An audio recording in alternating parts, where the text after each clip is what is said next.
Hello there! I'm the Dragonator, and I like fairy tales. Here it is! The moment we've all been waiting for! It is time to find out how in the world did King Arthur get the Holy Grail?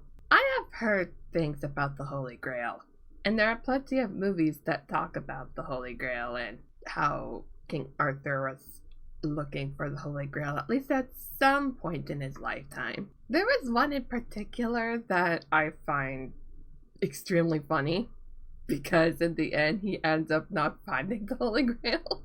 It's actually a movie all the way back in the 1960s. If you know, you know. It's by a very particular British group. But today we're going to look at Henry Gilbert's adaptation of The Quest for the Holy Grail. I find this version of the Holy Grail quest to be unexpected. At first I was thinking a few other knights were going to get the Holy Grail, but nope.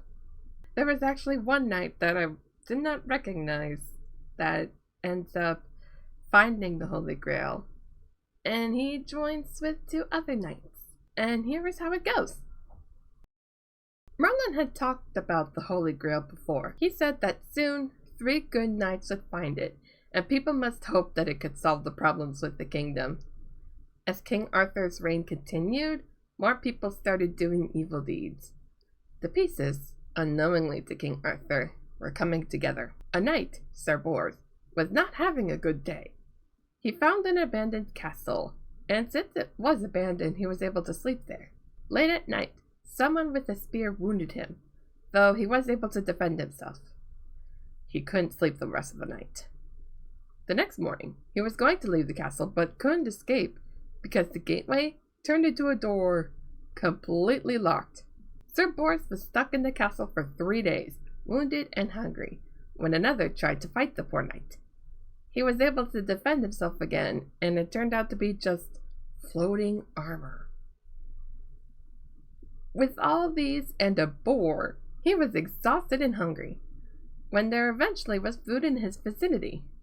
His first thought was to eat it all, but he gave into his second thought, which was that it was a trick, a trap. So as he lay down, thinking he was going to die, an old man commended him for not giving in to the temptations and healed his wounds with the Holy Grail. A few days later, Percival just came back from defeating the Dragon Knight. His troll friend stood side by side with him, and it's King Arthur didn't recognize him with his armor. He told his story, which was last month's Speedpaint, and justice was served, with knighting Percival and scolding Sir Kay. Sometime later, a feast took place, and there was a seat with every single knight's name on it except for one, Perilous. This was a magical seat, one that only in a particular year would be filled by a very particular person. This year was that year, and an old man, one that Sir Bors recognized, brought the young man to the round table, introducing him as Galahad, who was to be dining tonight. There were no seats with his name on it, though. Therefore, it was worth a shot to put him in the Perilous seat. Not like it's deadly or anything. Actually, it was. Everyone was shocked when he didn't die from the seat, but was able to dine with the others. The quest for the Holy Grail, 450 years after its most infamous use, was to begin. All the knights split up, and Galahad was able to get a shield from a king. Shortly afterwards, he saw a woman whose sons were trying to kill each other.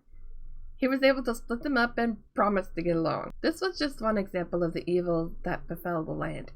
He was soon after able to group up with the knights Percival and Bors, who would help him find the Holy Grail. A maiden was crying, not knowing the whereabouts of her father, and not even knowing if he was alive. She told the 3 knights her story, and Galahad, alongside his companions, would help the maiden rescue her father. They found where people were keeping treasures and the father, and they killed many of the evil people. When all was said and done, they felt bad, guilty even, for killing so many that battle.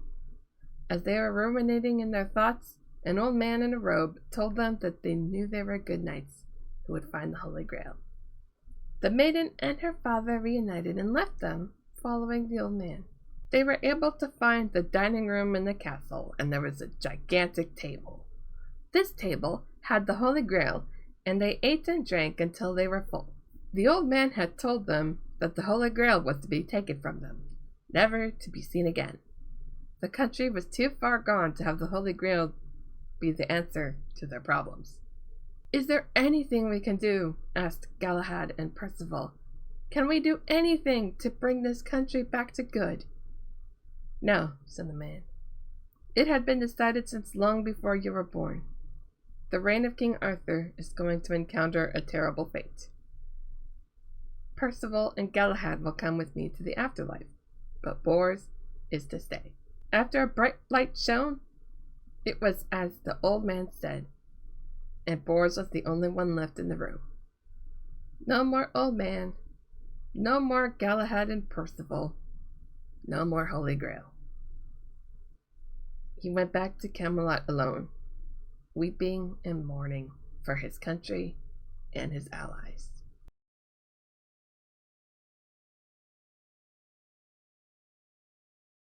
Thank you for watching.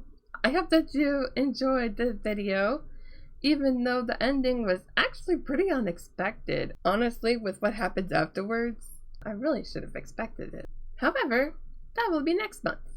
In the meantime, stay safe and have a very good rest of your day. Bye!